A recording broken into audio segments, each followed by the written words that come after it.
You open the app for the first time. You have 500 to invest. You typed the number into the transfer field, deleted it, typed it again, and then sat with your finger over the confirm button for longer than you expected. It is 500. You have spent 500 on worse things in a single weekend without a second thought. But this feels different. This feels like a decision with a direction attached to it. And decisions with directions are heavier than decisions that simply consume something. You press confirm, the money leaves. The portfolio shows 500 in an index fund you researched for 2 weeks and still do not fully understand. You close the app immediately because watching the number move makes you feel something between sick and alive that you are not prepared to manage on a Tuesday afternoon. This is how it starts for almost everyone who ever builds anything, not with confidence, with courage, and a closed app. Investing is not complicated. This is one of the most important and most consistently ignored facts in personal finance. The mechanics of long-term index investing are straightforward enough to explain in 3 sentences. Buy a broad index fund. Contribute consistently. Do not sell when the market falls. That is the strategy that has produced the majority of private wealth accumulated through financial markets in the last 50 years. The difficulty is not the strategy. The difficulty is psychological. Specifically, the difficulty of doing almost nothing when everything around you is suggesting that you should be doing something. When the market is falling and every headline is designed to make you afraid. When the market is rising and every headline is designed to make you feel you are missing something. When years pass with no dramatic progress and the account just sits there, quietly growing in a way that feels too slow to matter. The investors who reach 1 million are almost never the ones who found the cleverest strategy. They are the ones who found a simple strategy and refuse to abandon it. Let us watch exactly what that journey looks like. Level 1, 0 to 5,000 invested. Every contribution feels almost meaningless. Not subjectively meaningless.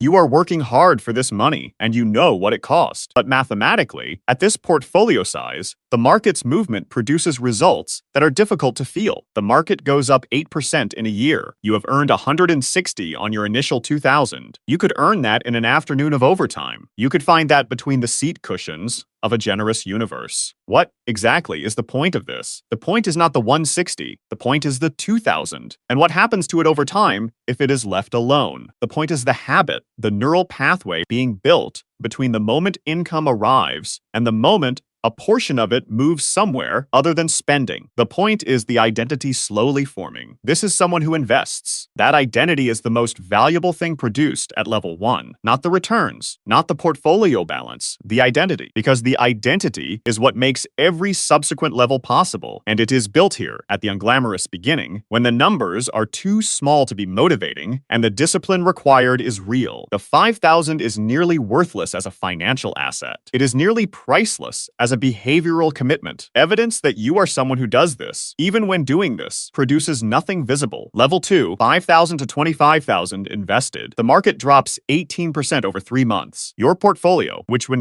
you have been building for a year and a half, loses 3,200 in value across a period when the news is uniformly terrible and everyone around you who knows you invest is asking whether you have got out yet. This is your first real test. Not as an investor, the investment strategy has not changed. The index fund is still doing exactly what it was designed to do. As a person, as someone capable of holding a position that is producing visible losses while every emotional instinct and every external signal is pointing toward action. The correct action at this moment is to do nothing, to continue contributing, to let the market do what markets have done in every correction in recorded history. Recover, exceed the previous high, and continue upward on a trajectory that makes the correction look, in retrospect, like noise. You know this intellectually. You have read about it. You understand the history. And yet the 3,200 on the screen is not intellectual. It is visceral. It is years of discipline represented as a loss. And the gap between knowing what to do and being able to do it is wider than any amount of prior reading could have told you. The investors who stay at this moment, who contribute through the drop, who hold through the uncertainty, who treat the falling market as a discount rather than a disaster,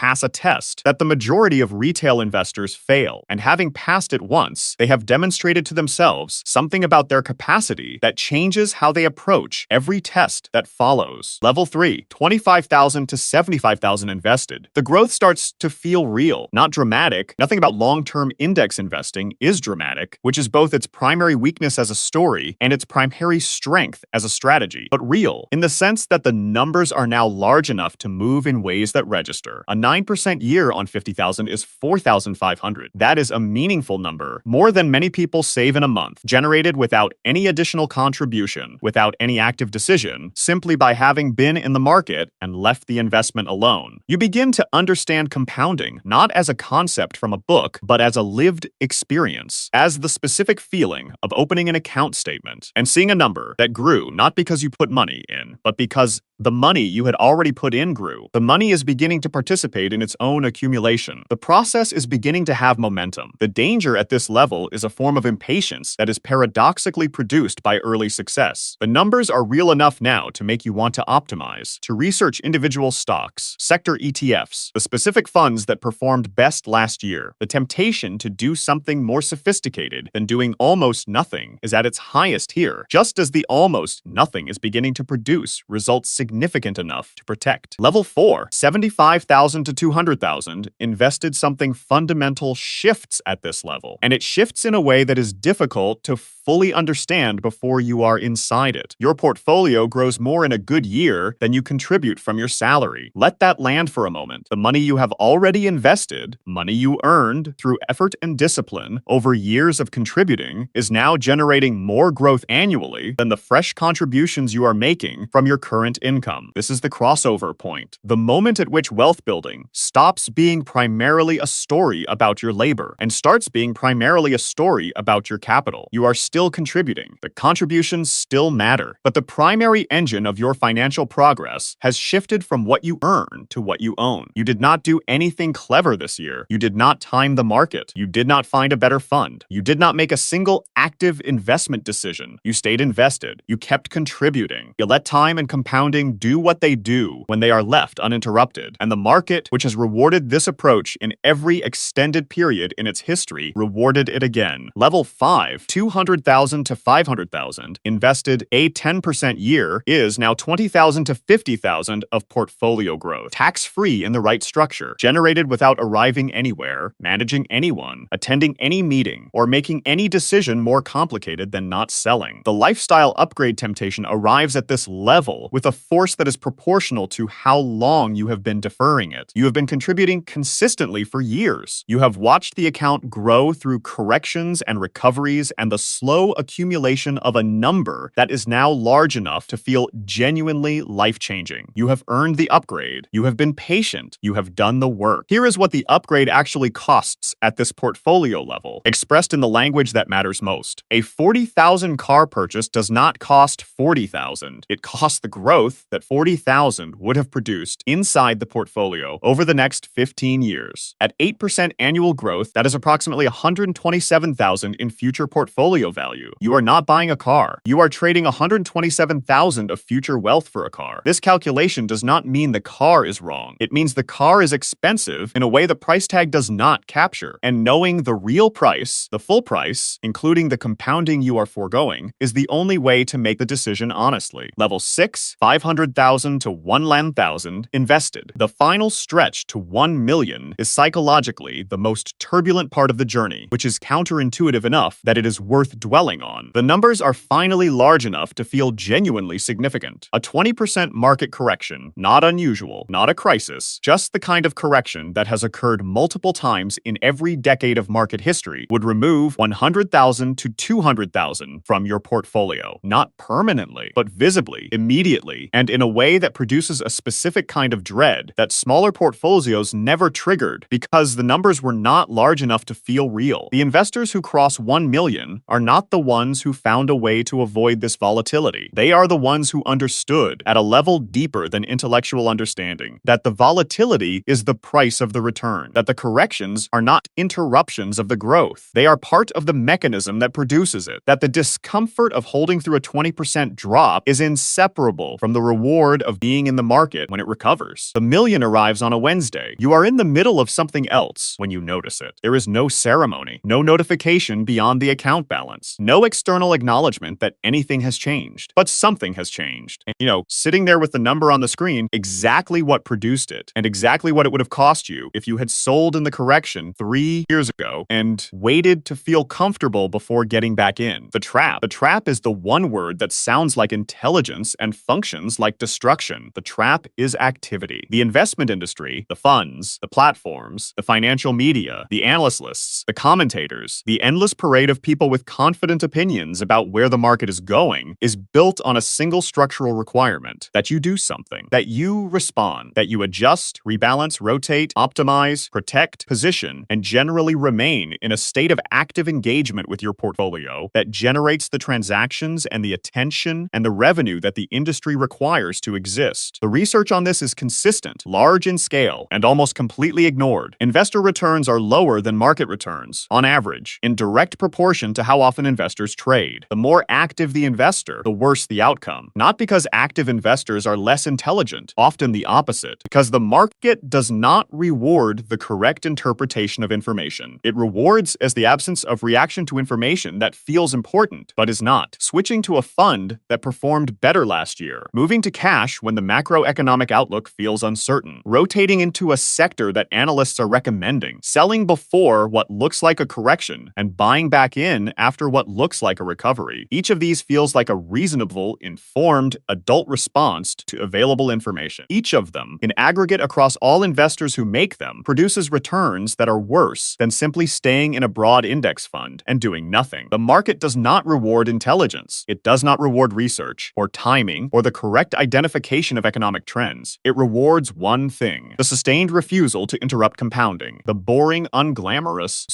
socially unremarkable decision to stay invested through every signal that suggests you should not. The investors who reach 1 million are, almost without exception, the ones who made the fewest moves, who set an allocation, automated contributions, and treated the endless flow of financial information as entertainment rather than instruction. The activity felt like sophistication. The inactivity produced the wealth. The philosophical close you pressed confirm on 500 and close the app because watching the number move made you feel something between sick and alive. That feeling was not a warning. It was accurate information about what you were doing, which was something real, with a direction attached, with consequences that would compound in one direction or another, depending on decisions you had not yet made and could not fully anticipate. The 500 is now something else, not because of anything clever you did with it, because of what you did not do with it. You did not sell in the first correction. You did not move it to cash when the market felt uncertain. You did not switch to the fund that was performing better. You did not do the sophisticated thing. You did the boring thing consistently for long enough that the boring thing became the million. The market will try at every level of this journey to make you feel that staying still is the same as doing nothing, that patience is passivity, that the correct response to information is action. The investors who build real wealth understand something different. They understand that in a game where the default outcome for consistent, low-cost, long-term investing is wealth accumulation, staying still is not doing nothing. Staying still is the strategy. Protecting the compounding is the work. Refusing to interrupt what is already working is the most sophisticated financial decision available. The market will try to make you feel foolish for holding. It rewards the people who hold anyway, every single time, without exception, in every market, in every decade, in every correction that felt like the one that was finally different.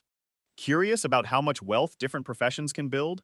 Subscribe now and join us as we explore the income, lifestyle, and net worth behind the world's most fascinating careers.